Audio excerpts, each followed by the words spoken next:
Hey everyone, welcome on this deep dive webinar on visual settings in Enscape. My name is Kai Burival and I'm an applications engineer with Enscape, part of Chaos. Today we have quite a bit on our plate. We are going to have a look at all the visual settings that we can find here in the visual settings window that you can access in the Enscape window in the top right. We're going to go through all of the tabs available in here. I'm going to explain, at least briefly, every single visual setting, and we're going to have a look at how to connect those with your views so you can prepare a highly sophisticated visualization up front. The sample model that I'm going to look at is our sample model that you can find on the Enscape website. Actually, I have the pin Enscape window on top of the host application. Checkmark still set, so let me remove that. The sample model that we're looking at is a Revit model that you can download from our website. Let me show you where. You can find it on enscape3d.com. If you scroll all the way to the bottom, you can go to, where is it? There it is, free sample projects, and you can find it on this page.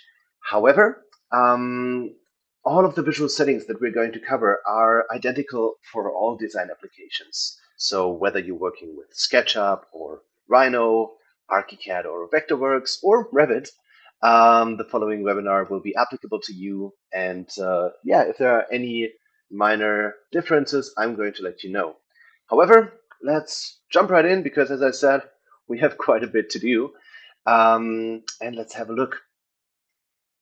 The visual settings, they are a little, mixed together. So I'm just going to start at the very left at the top, and we're going to, work our way through. And I'm going to share some, useful knowledge, if there is any, for any visual setting with you. So let's begin with the main tab, Style Area.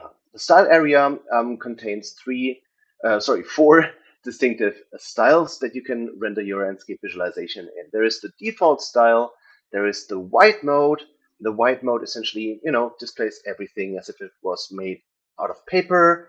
The only difference or the only exemptions are emissive materials, as you see them here, and transparent materials like our glass panel. Why? Because we want to make sure that even in white mode, you will still get sunlight or the proper illumination in your scene, so that doesn't change. But yeah, in general, this is a style that we've introduced because a lot of our users would prefer a simpler visualization to be able to communicate some more general aspects of the design, like the broad scale of the building, etc., without distracting their clients or whoever was viewing their Enscape visualization, without distracting them with too many details. By the way, you can greatly combine this style with this outline setting. You can also use this with the default style or with Polystyrol or any other one. Yeah, just a really nice, way to make your model look a little cartoonish, or sorry, there we go, cartoonish, or emphasize certain shapes. So I feel like, especially if you have some delicate or fine detail shapes in your scene, just using a hint of outlines can really help selling them a little better. Like if you compare, the lines we have here at the back of the bed, if outlines are off or if they are enabled a little bit, there's just, more presence to it, essentially. Next one is the polystyrol style. Very similar, as you see right away, to the white mode, with one major difference, namely that you can see sunlight. No artificial light, but you can see sunlight move through walls. There is a little bit of translucency happening here. It's a little hard to tell. You can control the strength of it with the transmission slider that just appeared when selecting the polystyrol setting. You should see the light being essentially diffused or scattered through through the walls. And yeah, this is mostly comparable with a material, for example, like wax or jade. So yeah, just another visual style that can give a little extra kick to your presentation. Um, Next in this is the light view. The light view is very special, and you can combine all of these styles that I've mentioned here with videos, panoramas, standalone files, of course, and also, as we're going to have a look at it later on, you can connect them with individual views. Now, the light view will give you a very nice overview. You can see it at the top here. It's really tiny. I think I'm going to zoom in the post-production of this webinar a little bit. You can see a automatic scale by default that shows how much looks is falling, or what amount of looks is falling onto each individual surface on our screen. So this being a automatic scale or a dynamic scale, you see if I switch to night mode, the values are vastly different immediately, because our artificial light in the scene is much weaker than sunlight. If we want to get, of course, Enscape, is not a lighting simulation software, so we are only seeing approximations, essentially, because Enscape is a real-time rendering software. However, we're getting quite usable results. If you want to know more detailed numbers on this, you can disable the automatic scale and fine-tune the minimum and maximum values on the scale. So you can essentially find out a certain threshold or a certain bandwidth of brightness very easily using this. So, play around with it. Again, it's not meant to replace a highly professional lighting simulation engine in any way, but it's really good to give you a quick overview of the brightness in your scene, and combined with the fact that you can set the location, the date, time of your project in your design application. This can give you highly accurate results on how much sunlight is going to enter into your building at any given time. And of course, you can create something, like a time-lapse video that shows the time progressing and the sun wandering, and moving around. All right. By the way, before we get started too much in the visual settings, I forgot one really important thing that I would like to share with you. We will have a look at the visual settings presets. So the way how to manage your visual settings and save them and store them and link them with your 3D views. We're gonna have a look at all of that later in this webinar. But one thing that I really want to mention at first is how to reset a visual setting to default. To do that, you simply open the visual settings presets area by clicking on this arrow to the left, and by default you will only have one visual setting or visual settings preset. We're going to cover how to handle multiple ones later on, but to reset it to default, you simply right click it and select reset to default. Why is this so important? Well, because there are certain settings that can, almost like break Enscape if you don't know what you're doing. Like if you, zoom in with your field of view and you don't know what exactly happened here. It's, you can try all of the visual settings and reset them essentially. By the way, you can reset them by clicking this counterclockwise arrow, essentially. But if you don't know which visual setting that was, and you want to reset all of them to their default state, essentially just to make sure, is this actually a visual setting issue, or is maybe something else wrong with the scene, simply right-click it and reset to default. So knowing this, in my perspective, essentially allows you to experiment freely with all of those visual settings, try them out, and not have to worry that you essentially don't find your way back. So resetting visual settings to their default state will always reset them to, well, what is set up by default in Enscape, or or what the Enscape developers essentially decided to be the best setting by default. All right. Also, by the way, if you start a new scene or in a new project in your design application, the settings will also by default be reset to their default values. But once again, we're going to cover that a little bit later down the road when we talk about the management of those visual settings presets. All right, below that, we have the camera setting. First of all, the projection style. We have three projection styles, perspective, 2-point, and orthographic.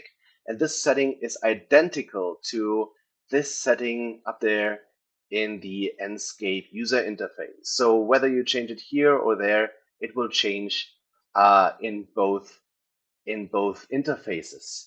Perspective style is your everyday, computer perspective, like you would uh, capture an image with a camera or something like that. Um, Same thing. You have a certain location. You are at a certain place in the scene, and you want to take an image, and you are zoomed in or out, but there is a certain, fixed location for your camera.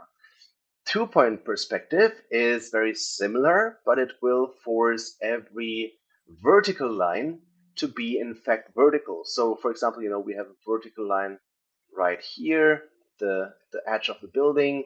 And if we look at it from a certain angle, okay, not this one, this one much rather, it can be skewed a little bit. And what am I telling you? Like, if you are an architect, you know this perspective right now. Okay, we have a slight tilt to this line, and the 2-point perspective will simply force it to be always perfectly vertical. That will give us the, as it's also called, architectural 2-point perspective. So that's a really nice way to render your image or your design. However, you shouldn't use it when looking top down onto something, because it will severely skew the perspective as you see it here. So it's not meant for aerial shots. It's meant for level shots, essentially, as you can see here. The last perspective is the orthographic perspective. And, I've mentioned before that with the default perspective, you get a camera with a position in space. Now, that implies that with the orthographic setting, the camera doesn't really have a position in space. It's always infinitely far away. There we go. It's actually, just zooming in. So that means we lose this natural depth distortion, essentially. You could also compare it, I like to compare it to something like nature documentaries, when, you have this long shot in the African savanna or something with the sun setting in the background, and various animals seeming very close together because they have the same size, essentially. That's what's happening here as well. So you're essentially infinitely far away, and everything has the same scale, essentially, relatively unchanged by the distance. So that's what we're getting here. You can come close with the default perspective setting and reducing the field of view, because the field of view is the zoom setting. And you can get somewhat close, but then again, it's not going to be, or it's never going to be perfect. So to get that perfect, orthographic style, simply select that setting here. Field of view, by the way, let's not go in order with this one, but field of view is, in my opinion, one of the most underestimated visual settings, essentially. Why? Because I actually find myself using it for pretty much every shot I make, at least when I'm inside in an interior space, like you can see it here. Let me check one thing. Yeah.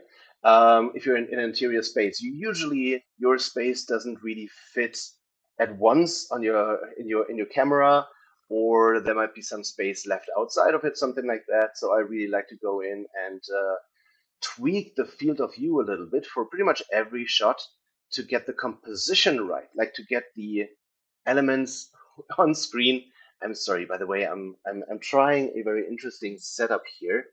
You might have noticed. So if my camera seems a little jumpy here and there, Trust me, it has its reasons. I don't want to go into too many details, but that's how it is for this webinar. It shouldn't matter for our visual settings though. So yeah, once again, like I find myself using the field of view setting pretty much for every rendering that I create, just to get to find the perfect composition essentially for it, the one that I like the most. So yeah, that's really useful there. But let's go back and talk about auto exposure and exposure. Now, the exposure setting is very important, especially if you're working with lights and you want to, fine tune lights relative to each other. Why? Because by default, auto exposure is enabled, and Enscape will essentially simulate the human eye. That means if we change from a bright environment to a dark environment, Enscape will adapt, and just like the human eye, it will try to give you an adequate lighting situation, or to bump the exposure, bump the brightness, so you can see the contents of your scene properly. We can change the exposure with auto exposure enabled, and that's gonna change, you can see it in the background there, that's gonna change the overall brightness or darkness of the scene, or of this median value essentially, or of this bias that Enscape assumes for, well, yeah, the brightness of the image. So, you want a brighter image, you can do that, or a darker image. However, and that is really interesting when you're working with lights and you're trying to change the brightness of the light, for example. If auto exposure is enabled, it's possible that you change the light to be brighter and brighter and brighter, but Enscape essentially readjusts the brightness, and it always looks, or it keeps looking the same. If you want to see the actual brightness of your lights in the scene, disable auto exposure, because that way Enscape will no longer adapt whether we're in a dark or a bright environment. And therefore, if I change the daytime to, well, day, you will see that we can essentially affect the brightness of the image much more drastically. Let's see, something like this. But also the camera will not adjust the brightness at all anymore. So you get very reliable values if your light sources are really bright or not, essentially. Yeah, sorry. I hope that wasn't too complicated. Just want to express that sometimes a lot of users will work with wrong values in their lighting just because they try to achieve a certain result, and auto exposure is enabled. So think about disabling auto exposure if you're working with lights. Depth of field, really nice setting. Let's maybe jump over into this next room here for that. Let's see if we can find a nice example.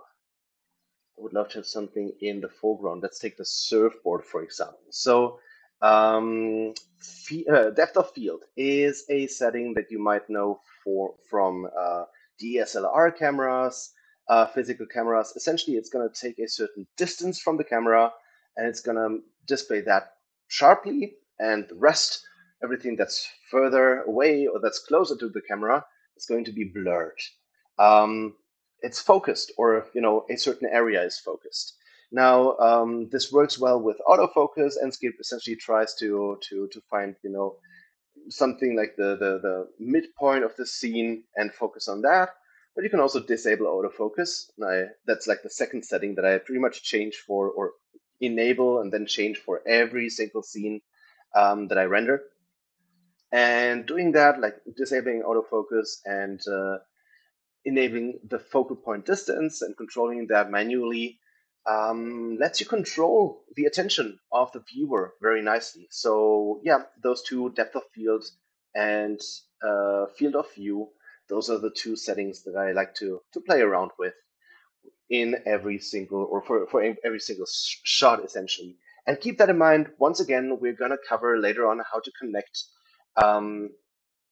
visual settings presets to individual views, to individual 3D scenes or views that you have stored in your design application. And those two settings are very key, important essentially for yeah, for, let's see, um, for every individual shot, essentially. So, it pays off to create individual settings for every scene. If you want to do that, if you want to use this visual style, of course. By the way, you can also control the strength of the depth of field, and since Enscape doesn't have something that you may know as f-stop or an area that is the sharpest, Enscape essentially just has a line that is the sharpest, not an area. So that leads me to oftentimes using depth of field rather sparingly or on low values, because I want a majority of my scene to be sharp, and just the far background and the close foreground essentially to be blurred.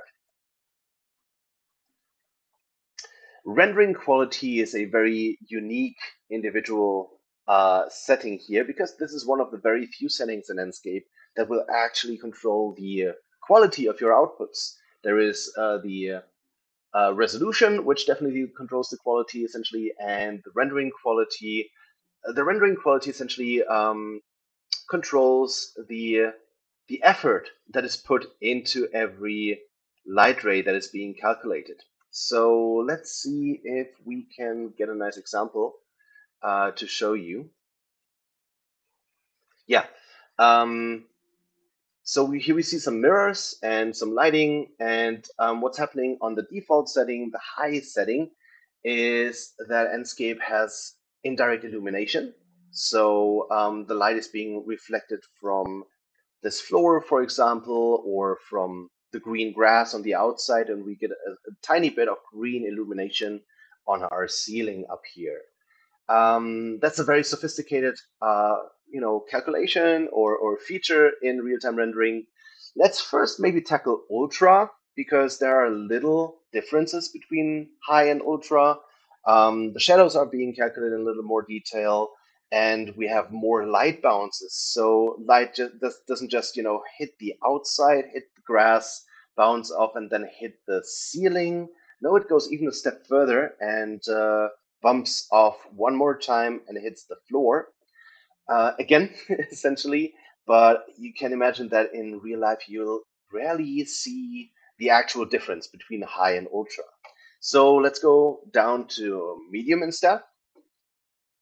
Medium is going to be, well, I don't want to go into too much details, but essentially there is no real indirect illumination anymore, or there is something that is yeah, like a half step there. So, you have indirect illumination, you have working shadows, but Enscape is not paying as much effort, or it's not as precise about calculating the light. The same thing with reflections. Now, our reflections look vastly different than before.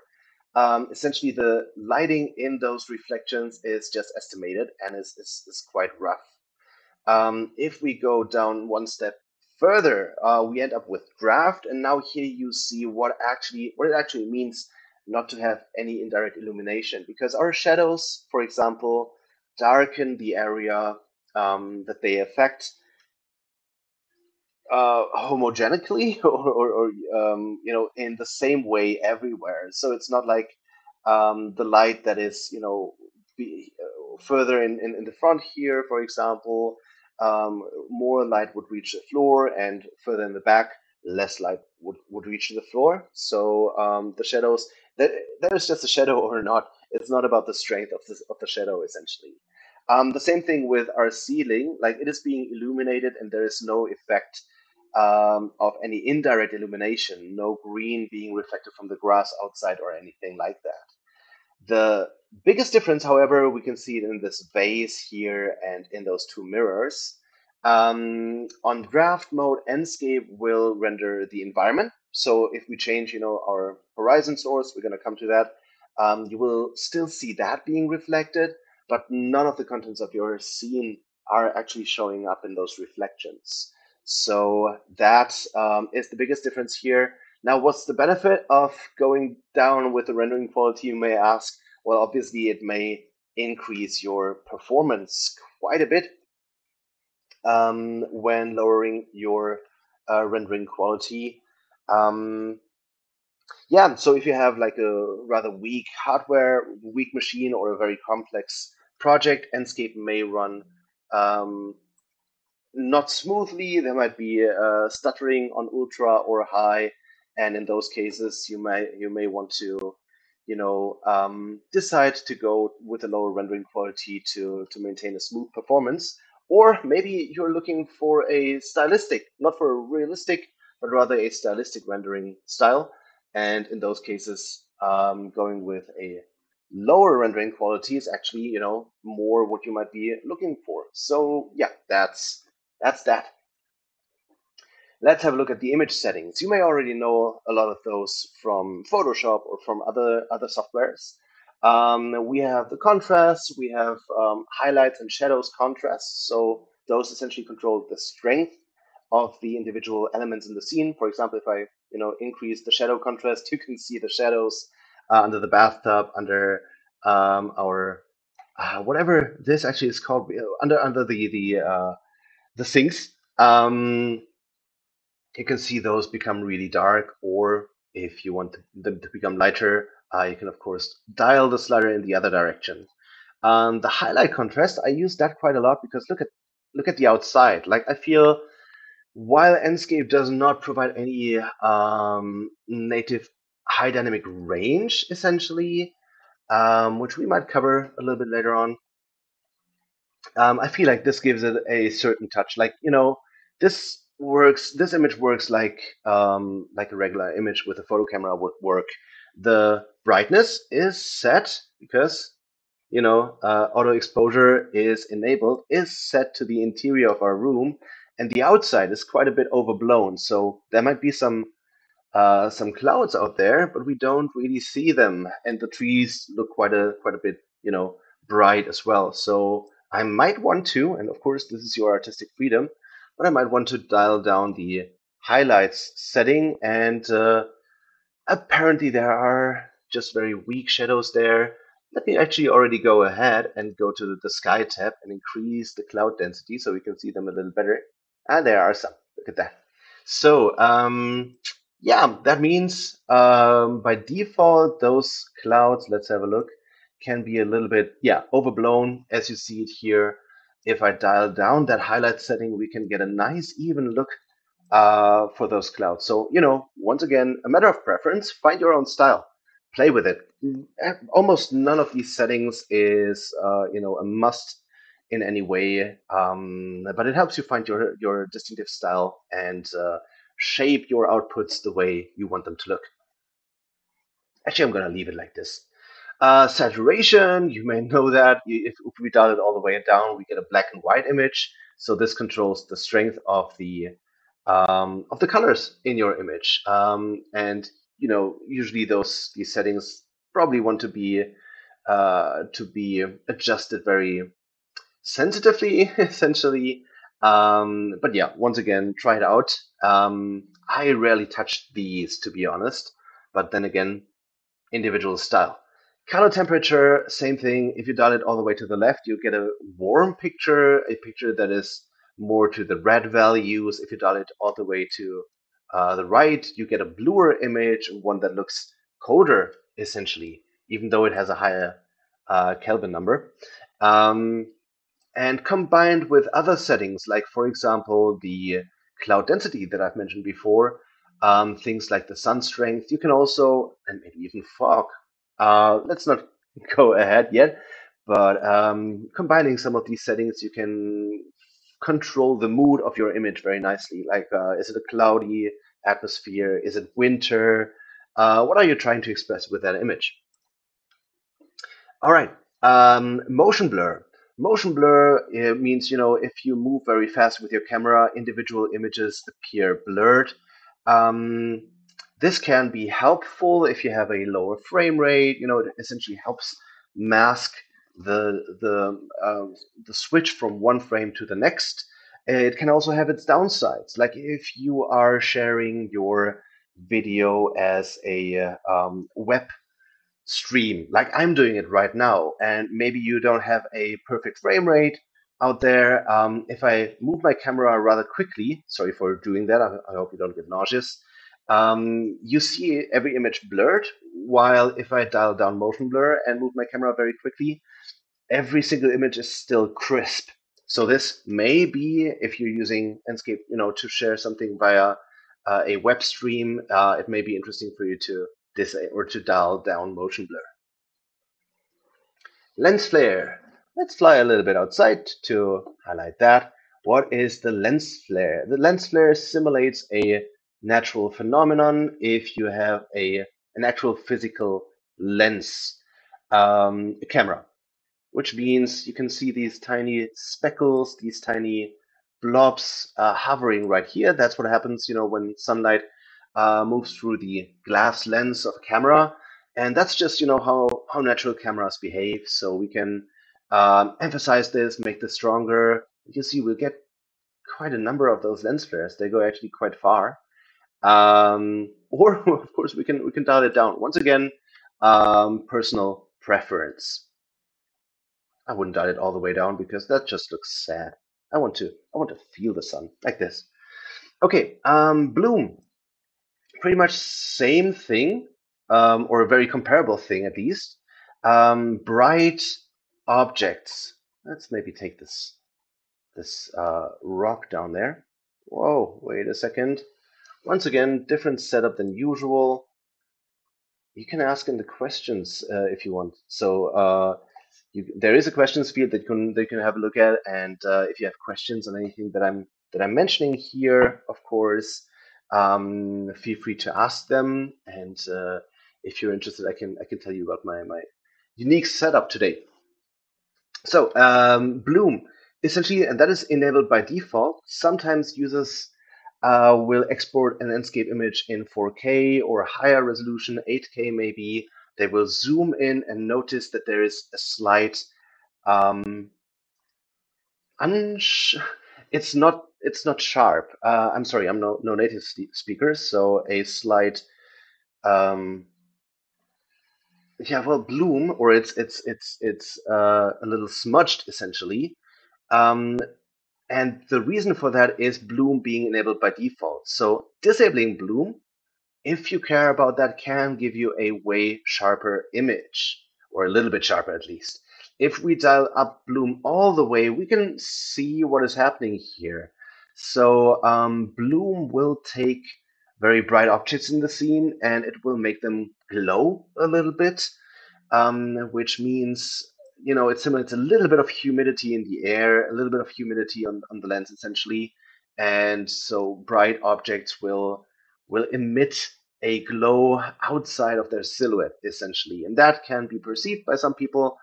If you export an Enscape rendering in high resolution, it can be perceived as well, not sharp, as blurriness. Blurriness was actually the word that I was looking for.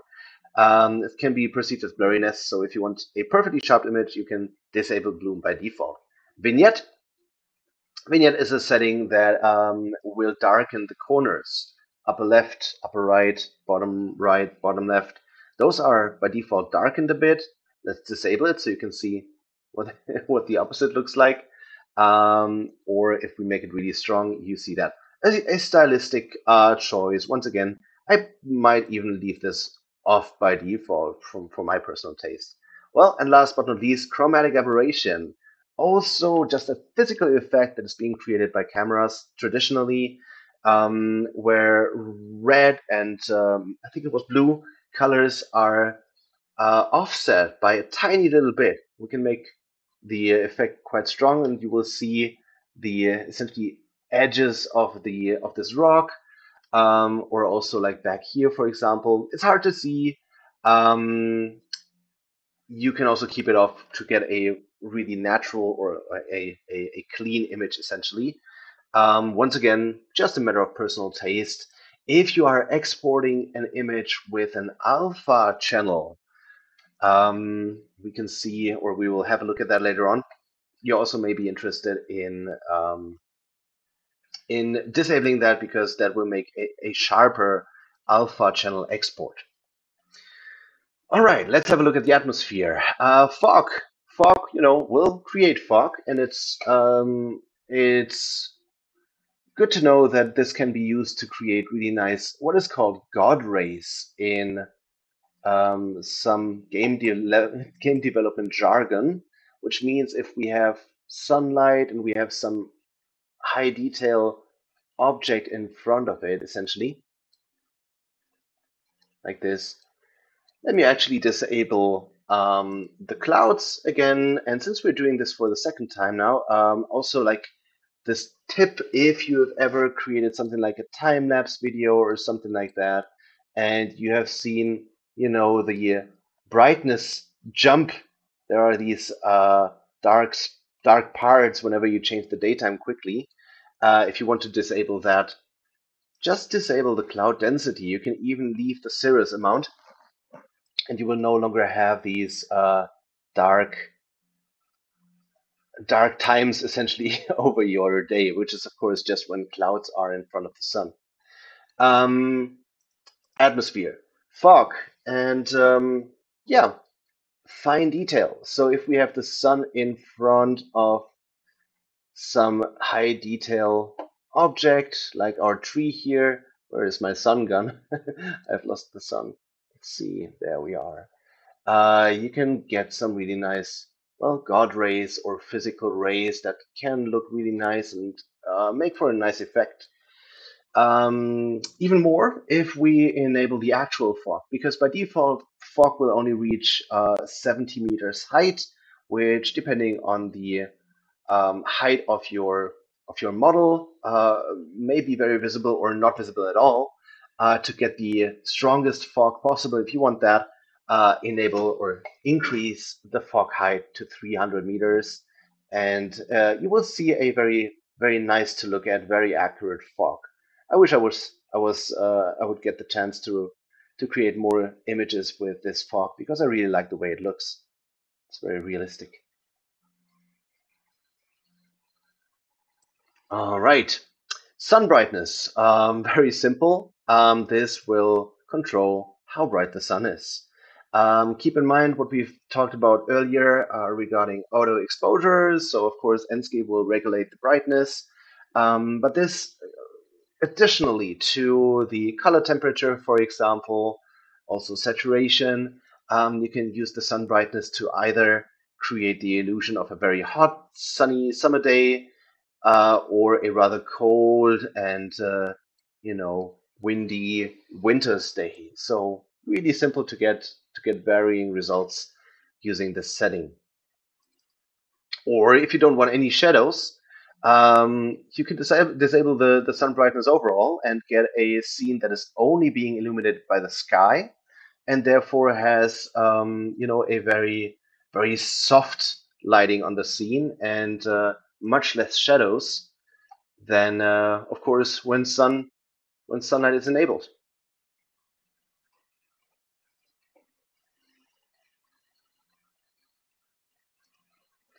Night sky brightness, well, probably nothing that I have to tell you too much about, but something that is very nice to look at. So let's change the daytime to night.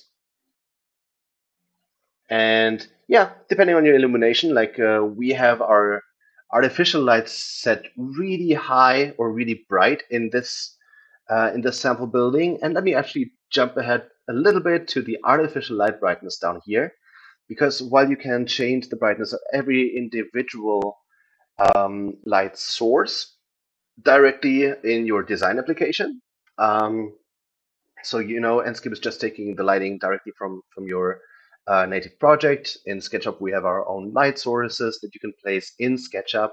You can edit all of those individually, but sometimes you want to disable all of the lights at once or make them weaker, something like this. And you can do that very nicely, using the artificial light brightness for all of them at once. This is not counting for emissive materials though, so they will stay on, but you can control the brightness of artificial light sources very conveniently using this setting. By the way, we see very nicely in action the fact right now that auto exposure is on, because our night sky got a little bit brighter already. By the way, what would it look like if I disable auto exposure? Yeah, a lot darker. Okay, but maybe you want to increase, the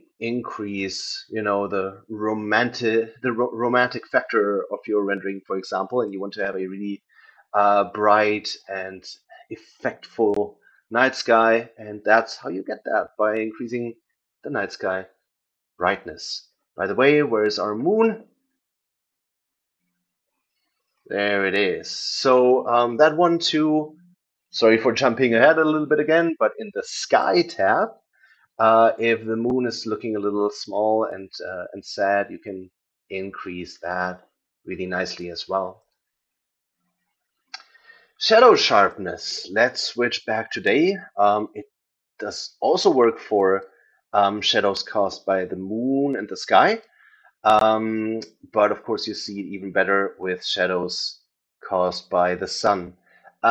This setting does not have any effect on artificial light shadows. There, the sharpness is being determined by the distance of the light source to the actual object. But for natural light, so for the sun or night sky, you can control the shadow sharpness here to get the result that you want.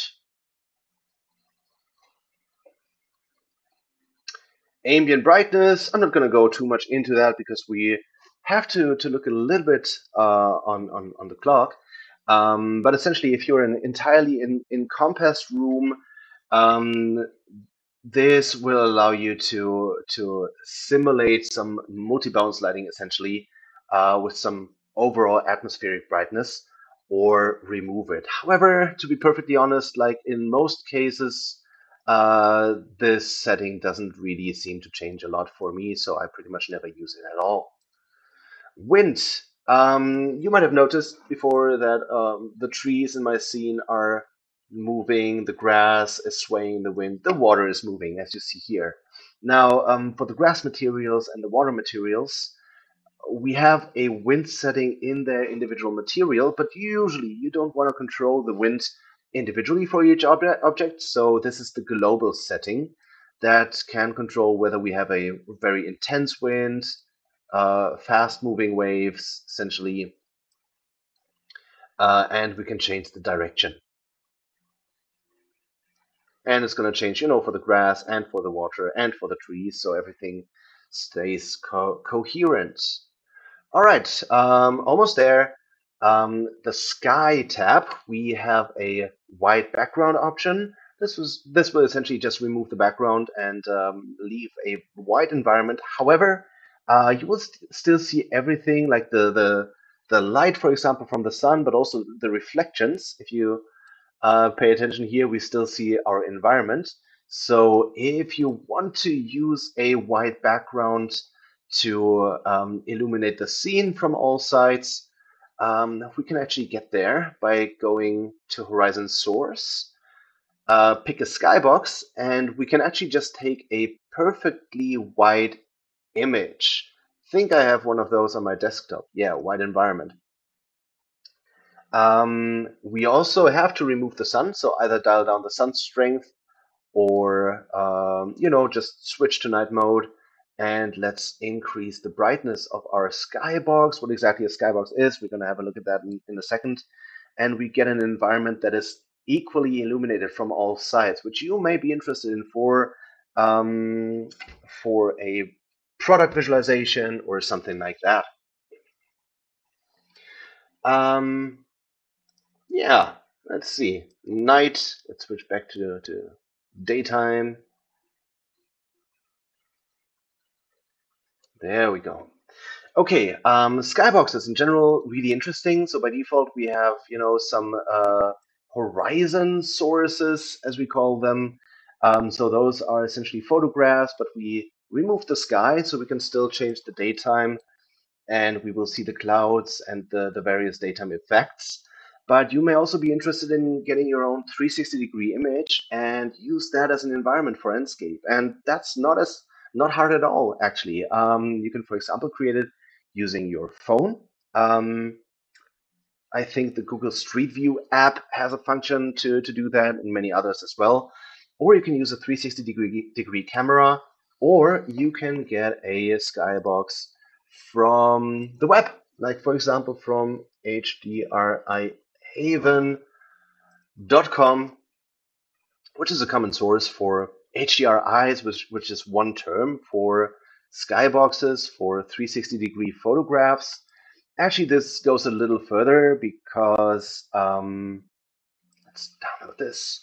This goes a little bit further because HDRIs also have lighting information in them. So in offline rendering solutions, like for example V-Ray, you can actually use these HDRIs. Let me show you that.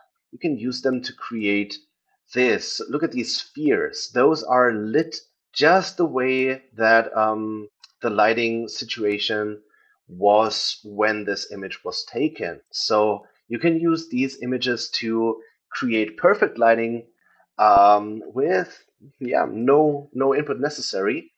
Enscape actually cannot do this because image-based lighting, which is this procedure of taking lighting information from these images, is very intensive. It takes a lot of time with offline rendering, and it's not possible with real-time rendering. However, we can at least get a skybox to encompass our scene and make for some nice context.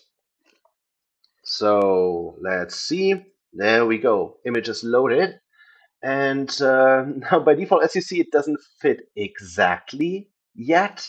Why is that the case? First of all, it's really bright. So let's dial it down for now. And we might realize that we have two suns in our visualization now. We have this sun in the skybox in that image. And we have another sun somewhere there, the Enscape sun. So both of these being active at once is not really realistic. So we want to enable brightest point as sun direction, because that is going to look at that image and it's going to position the sun exactly where it's supposed to be. And that means we'll have consistent shadows between our skybox and the Enscape scene. Additionally, you want to change the brightness of the image to fit the environment or the rest of your scene. In this case, I'm looking at the green of our plants here and the environment, and just trying to get a fitting image and have some nice background. And as you see, we don't have those dynamic clouds anymore. We cannot wiggle the sun sky back and forth. By the way, this is also something that is sometimes mistaken as a bug because we cannot change the sun angle anymore. So resetting our visual settings would help in this case. But yeah, I digress. This simply allows us to, have a beautiful environment really, really quickly with little to no effort, and you can even create your own environments. All right, let's go back to our default scene. And have another look at the clouds. Really simple. Let's enable the density again. We can change the variety to make them to just change them or to make them more complex essentially. Like we have simpler shapes with less variety and more complex shapes essentially with a higher variety. We can change the cirrus amount. We can change or we can add some contrails, which are airplanes moving through the sky, and we can just move the clouds without changing anything else by changing the longitude or latitude.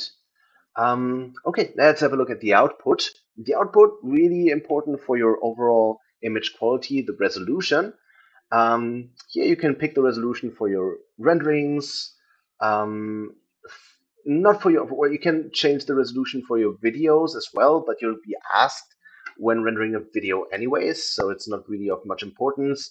If you want to see the resolution that you're entering here, especially if you're entering a custom resolution, you can also enable the save frame to keep the overview essentially. So if I'm going for a square render 0, there we are. I could see the extent of my image really clearly. We can also export additional material ID, object ID, depth channel, and alpha channel. That simply means, let's see, I think I've just created one very recently. So let me just open those images for you to have a look at. There we go. So this can create not just an actual render as you see it here, but also a depth channel, which simply means a black and white mask that it's hard to see on this one, but that gets darker the further objects are away from the camera. So you can apply some post-production effects. We'll get the material ID, which gives a distinctive color to each and every material, so you can post-process those in Photoshop or any other software more easily, or just certain parts of the image. And an object ID, which is just like the material ID, but with a distinctive color for each object. All right, almost there. We have the option to apply an alpha channel. So if we are rendering a PNG file, and let me go with the default resolution again. If we want no background, like none of the clouds and none of the sandy hills, just my model essentially, and I want to add another layer of the image directly in Photoshop or in Paint or whatever, we can export a PNG and enable alpha or apply alpha channel, and that will create an image with an empty background, and it's going to allow us to place another image in that empty background with no further ado. Default folder um, allows us to pick a folder simply to no longer have to ask us where to save an image. For example, if I click, the rendering button. So, if you know already where to save your images, you can simply press default folder, select one folder, and yeah, you don't have to worry where your images are being saved anymore. Automatic naming, same thing. Like if you enable that, your images will get a timestamp essentially, and you will no longer be asked what to name your images. Video settings, compression quality, don't use lossless unless you know what you're doing, because that's going to just create a series of images that you have to compile to a video again. So you can always use it or leave it on maximum. You usually don't have to, go with any of the lower compression qualities, because Enscape videos are quite small in terms of file size to begin with. And frames per second, you can change the amount of frames per second for your video. Once again, you're being asked about those values when rendering a video anyways, so you don't have to worry about those here. Last but not least, you can also change the resolution for your panoramas that you're creating. So, when rendering a panorama using this button up here, you can pick if you want to go with a normal or a really, really high resolution. And that's it. Those are all the visual settings that come with Enscape. We're almost done with our webinar, but we still want to talk about visual settings management, and maybe even some terms of caution there. First of all, what are visual settings? Presets, we've already covered those briefly. We can essentially save a preset of everything that we've discussed during this webinar so far.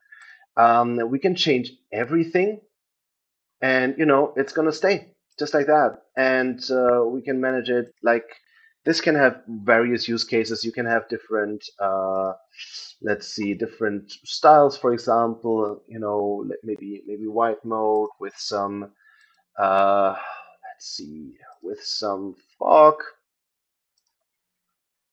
like this, for example. And you might want, let's rename this. Just right click rename,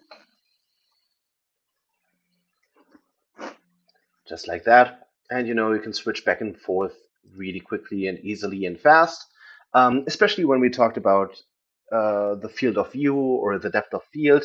Those are two settings that are highly dependent, or that are highly relying on each of those, or on every individual perspective essentially. And you can preset them up front for everything to look right whenever switching to that setting. And as promised, you can also connect them by opening this view management, going to any of your existing views, click this edit button, will allow you to select any of your settings presets. So that means, if I jump to a different view now, yeah, I want to save my changes. So actually, if I jump to a different view, nothing is going to change because, wait a minute. Oh, yeah, sorry, there is already the default setting linked to it. My bad. Let me just let me unlink this. Yeah, I want to save my changes. So if I now jump to bedroom, morning, and we have this visual setting preset, I switch to kitchen. Nothing is going to change because kitchen doesn't have any visual setting applied. You don't see this chain mail icon essentially. But if I go to living room, there is the custom preset setting is applied to that again. So, you know, it will actively change the visual setting. Now, um, one thing is really important, or is really crucial when working with visual settings presets, namely the fact that if you change something while one visual setting is selected, it's going to override that setting immediately. It will not ask you to save. There is no way to undo it. So, for example, if I'm not thinking about anything, my visual settings are closed. As you see here at the top, it says fog. So I should be aware that this is the visual settings preset. But I'm in a hurry, and I just go to my visual settings. Fog is currently selected. I'm going to whatever, for whatever reason, I'm disabling fog and I'm disabling white mode. I don't think about anything, or even more, like I just select fog and reset to default or something like that. Guess what? Like if I switch back and forth again, there is no. Do you want to save this, or are you sure you want to save those changes or anything? It's just gonna change it and save it, and there is essentially no way to return. So be aware of that. That is the only thing that you can do right now. Or duplicate your setting up front when you want to change something or experiment or anything. Or even better, save your visual settings. Once you're satisfied, save them as a file somewhere so you can import them back at any point. You can import them if you change it by accident or something like that. Once again, right click on the visual settings preset, save as file so they get stored. Speaking of being stored, where are or how are those files or those settings presets being stored? If you don't save them as a file, they're actually being stored directly in your design application. In Revit, in SketchUp, in Rhino, Vectorworks, ArchiCAD, they are being stored directly in the project file. So if you start a new project file, you will always start with just the default custom preset, nothing more.